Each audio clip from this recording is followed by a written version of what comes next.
বাবু স্কুলে দিয়ে ফেরার পথে আমরা মাছ কিনে এনেছি, আর ঝিঙে আছে, ঝিঙে দিয়ে ঝোল করব। ঝিঙে আছে, ডাঁটা। আর গরমের সময় বেশিরভাগ চেষ্টা করি আমরা শিং মাছটা খাওয়ার। আজকে শিং মাছটা বেশি, এই মাছ আগের দিন 1000 টাকা করে ছিল, আর আজকে 800 টাকা। কি সুন্দর বড় শিং মাছ, একদম ডিমওয়ালা শিং মাছ। দুদিন রান্না হয়ে যাবে। এই গরমের সময় শিং মাছ দিয়ে হালকা পাতলা মাছের ঝোল, ঝিঙে, আলু আর সজনে ডাঁটা আর অল্প একটু টমেটো দিয়ে জিরে বাটা দিয়েই মাছের ঝোল। এখানে মাছ ভেজে রেখেছি, 4 পিস আজকে রান্না করেছি, কালকে 4 পিস রান্না করি। একদম জিরেটা ভালো করে বেটে আর তরকারিটা দেবো। জিরে বাটা তরকারি দিয়ে দিয়েছি, ফুটে উঠলেই নামিয়ে নেবো। একদম হয়ে গেছে মাছের ঝোল। টক দইয়ের প্যাকেট এনে রেখেছি, তো বেশ কয়েকদিন হয়ে গেছে, 2-3 দিন হয়ে গেছে। তো ভাবলাম না আজকে লস্যিটা বানিয়ে নিই, নাহলে নষ্ট হয়ে যাবে গরমের সময়। এই যে টক দইয়ের প্যাকেট, চিনি গুঁড়ো আছে। ভাত খেয়ে উঠে ওর বাবাও খেয়ে অফিসে যাবে এখন।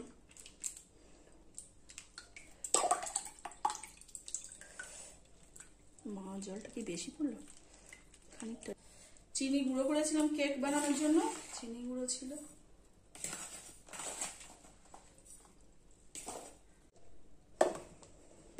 আর একটা জার আছে বড়টা,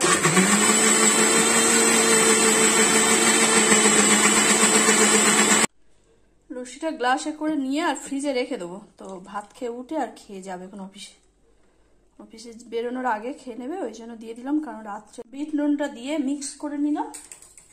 বাবু স্কুলের সামনে থেকে ইডলি কিনে আনি। এই গরমের সময় ইডলিটা খেতেও আমার ভালো লাগে, শীতেও ভালো লাগে, গরমেও ভালো লাগে। আর ইডলিটা খাওয়ার টাইম হয়নি, এই স্নান টান করে নিয়েছি, নিয়ে আর খান। কত 20 দেবে না হয়তো, এখন 10টা বাজে, 5 মিনিট বাকি আছে। তখন খেয়ে নি, খেয়ে আর চুলটা আনতে নেবো।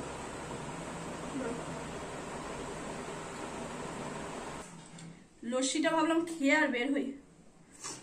আর বাবুদের স্কুল তাড়াতাড়ি ছুটি দিচ্ছে, আগে 1:20 ছুটি দিত, আর এখন সেটা 11:30 নাগাদ ছুটি হবে। ওই জন্য যাই হোক, ওকে এনে স্নান টান করাবো, ফের আমিও স্নান করবো। একবার গা ধুয়ে নিয়েছি, নিয়ে ঠাকুরের পুজো টুজো সেরে নিয়েছি। ওই লবণটা কম। তোমার চশমা এই, চশমা নেবে না সানগ্লাস? যা জামরুল শেষ, গাছে আর নেই। কত কাগজ ঝুলছিল গাছে। জামরুলটা পাড়ার সময় একটা ভিডিও করবো, সেটা আর করা হলো না। এত জামরুল হলো আজকের, অল্প কটা জামরুল ওই ওর মধ্যে থেকে। না চেয়েছি যখন অবশ্যই খাওয়া। আমরা তো খেয়েছি অনেক।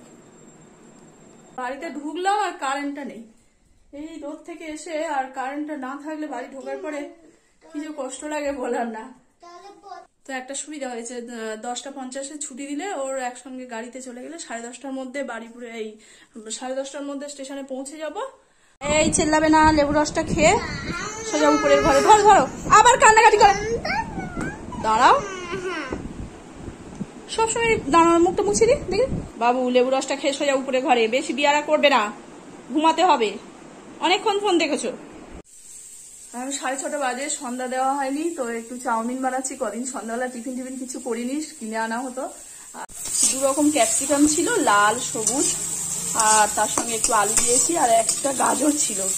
সব মিলেমিশে একসঙ্গে একটু হলুদ লবণ দিয়ে ভেজে নিচ্ছি। এখানে চাউমিন সিদ্ধ আছে, ওদিকে ডিম আছে ভাজবো। তো মা বেশ হলুদ দিয়ে আর সর্ষের তেল দিয়ে চাউমিন করছি। সর্ষের তেলে চাউমিন খেলে বেশ টেস্ট লাগে, একটু অন্যরকম খেতে, তো ওই জন্য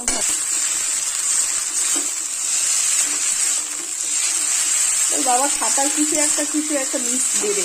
2 ভাই বোনের জন্য রেডি করে দিয়ে আর আমি করবো, সন্ধ্যা দেবো। তো ওই জন্য দুজনে। বাবু তোমারটা নিয়ে যাও। কেন? ও রান্নাঘরে থাকবে, তাই এসো রান্নাঘরে। গরমে থাকতে মানা করেছি বলে রাগ করছে। এটা সোনের আর এটা বাবুর।